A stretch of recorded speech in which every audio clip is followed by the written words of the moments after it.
Fresh ginger and dried ginger are actually quite different, and there are some recipes that call for fresh ginger. You really need to use the fresh stuff. So grab a root. I'm going to show you 3 different things you can use to peel ginger.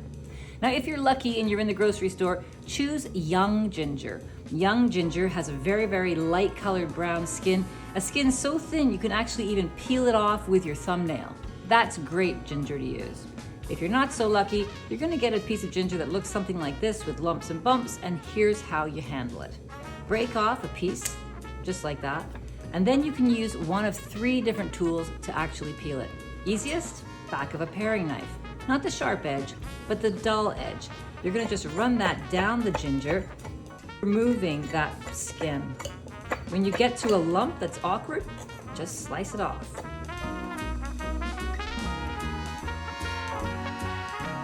Another way is to use just a tablespoon. You can use the spoon to drag it down the ginger and grate off that skin. Then the ginger is ready to slice or dice or mince. But here's an even easier way to grate ginger.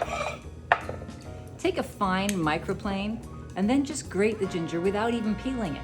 What will happen is either you'll get the skin left behind, like this, or the skin will get grated into such fine little pieces and it's edible anyway. 3 tools you can use to peel ginger.